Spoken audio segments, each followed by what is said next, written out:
가상화폐 투자 광풍이 식을 줄 모르고 있습니다. 특히 일확천금을 노리는 젊은 층 사이에서는 가상화폐 중에서도 알트코인 투자가 급속히 늘고 있습니다. 가격 변동폭이 큰 알트코인은 가격이 수백 배 급등하다가 하루 만에 반토막이 나는 일도 다반사여서 이 투자자가 입을 수 있는 피해도 매우 크다고 하는데요. 투기판으로 변질되어 버린 가상화폐 시장을 박미라 기자와 함께 이야기 나눠보도록 하겠습니다. 박 기자, 일단 지금 가상화폐에 투자하는 투자 금액이나 사람들이 얼마나 많은지 이것부터 한번 짚어주시죠. 올해 1분기에만 새롭게 가상화폐 투자에 뛰어든 사람은 약 249만 명으로 추산됩니다. 근데 여기서도 놀라운 점은 이 중 60%가 2030 세대였다는 겁니다. 유독 젊은 층이 가상화폐 투자에 많이 몰리는 건 아무래도 우리 사회 구조적인 문제와 연관이 있는 것 같습니다.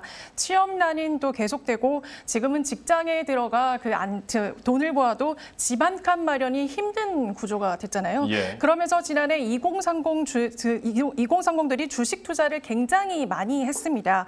하지만 주식도 오를 만큼 올라 또 수익률에 대한 기대가 없는 상황에서 최근에 코인으로 엄청난 돈을 벌었다는 이야기가 나오자 또 솔깃한 겁니다. 또 가격 변동폭이 주식과는 또 비교가 안 될 만큼 높으니 적은 돈으로 큰 수익을 한번 낼 수 있는 인생 역전의 마지막 수단으로 가상화폐를 선택하는 거 아닌가 싶습니다. 참 가상화폐 관련해서 일일 거래대금도 이미 코스피 시장 거래대금을 넘어선 상황이고 그것을 주도하고 있는 것이 방금 얘기를 해준 것처럼 2030 세대라는 건데 이 중에서도 이 젊은 층이 많이 투자하는 쪽이 알트코인이다. 그런데 이거 하루 변동폭을 보자면 이걸 투자라고 하기에는 좀 아니다 싶을 정도로 변동성이 크던데 지금 상황이 어떤 겁니까? 비트코인을 제외한 나머지 코인들을 우리는 알트코인이라고 부르는데요. 예. 그 알트코인 중에서도 기술성이 전혀 검증이 되지 않은 코인을 소위 잡코라고 합니다. 이 잡코에 대한 투자가 너무나도 많이 집중이 되어 있어서 우려가 나오고 있는데요.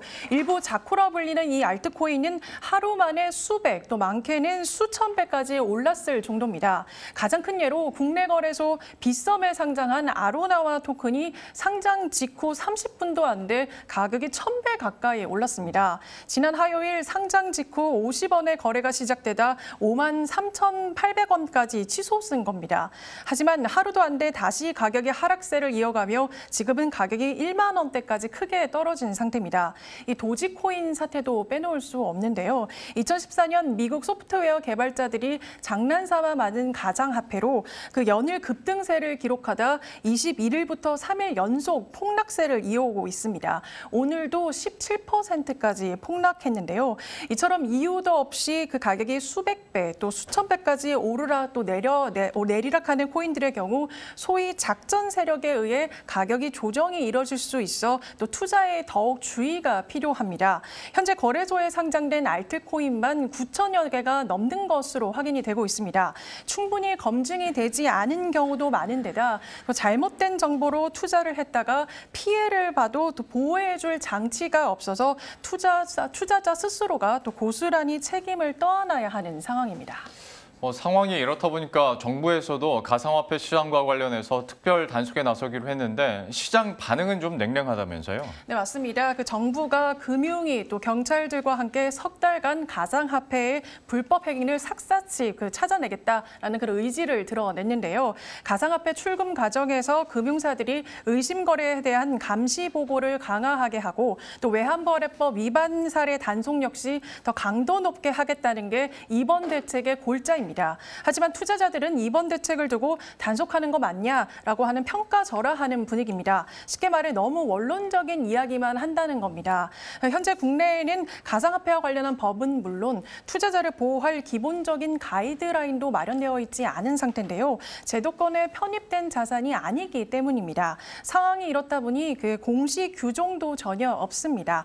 허위 공시에 따른 투자자들이 입을 수 있는 피해도 계속 나올 수 있는 건데요.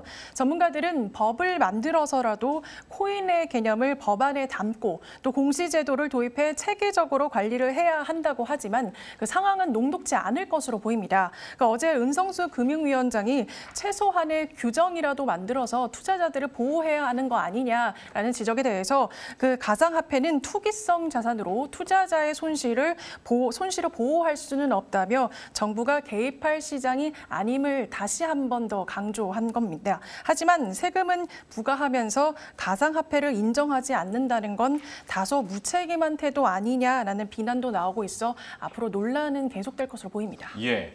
그리고 은성수 금융위원장의 그 발언 한 가지만 더 보도록 하죠. 9월까지 등록 안 된 가상화폐 거래소는 모두 폐쇄될 수도 있다라는 얘기도 나왔는데 이 발언이 나온 배경을 좀 설명해 주세요. 네, 왜 이 발언이 나왔냐부터 한번 살펴봐야 할 것 같은데요. 현재 가상화폐 관련 법 규정은 특정 금융정보법이 유일합니다. 일명 특금법이라고 불리는데요. 거래소가 반드시 은행 실명 확인이 가능한 입출금 계좌를 받아야만 정부가 운영을 정식 허용해 준다는 게 특금법의 핵심 내용입니다. 그 정부가 기한을 정해줬습니다. 9월 24일 전까지 실명 계좌 등 운영 요건을 갖추라는 기한을 정해 준 건데요. 만약 24일 이후에도 실명 계좌를 받지 못하면 자격 미달로 사실상 운영이 불가능합니다. 은 위원장은 이 부분을 언급을 한 겁니다. 현재 시중은행과 실명 계좌를 개설해 영업하는 곳은 4곳뿐입니다. 여기서 추가로 실명 계좌가 발급될지는 미지수입니다. 그 은행이 전적으로 거래소의 적정성 여부를 판단을 해야 하는데 사실상 정부가 모든 책임을 은행에게 지운 거나 다름이 없어서요. 은행 입장에서는 수수료를 조금 더 보려고 실명 계좌를 내주는 그 위험은 감수하지 않으려고 할 것입니다. 현재 가상화폐 거래소는 100여 곳에 달하는데요. 이 중 90여 곳이 문을 닫을 수 있다는 이야기가 나오고 있어 고객에게 알리지 않고 갑작스럽게 폐업하는 곳이 나올 수도 있다는 이야기도 나오고 있습니다. 예. 지금까지 박미라 기자와 함께했습니다. 잘 들었습니다.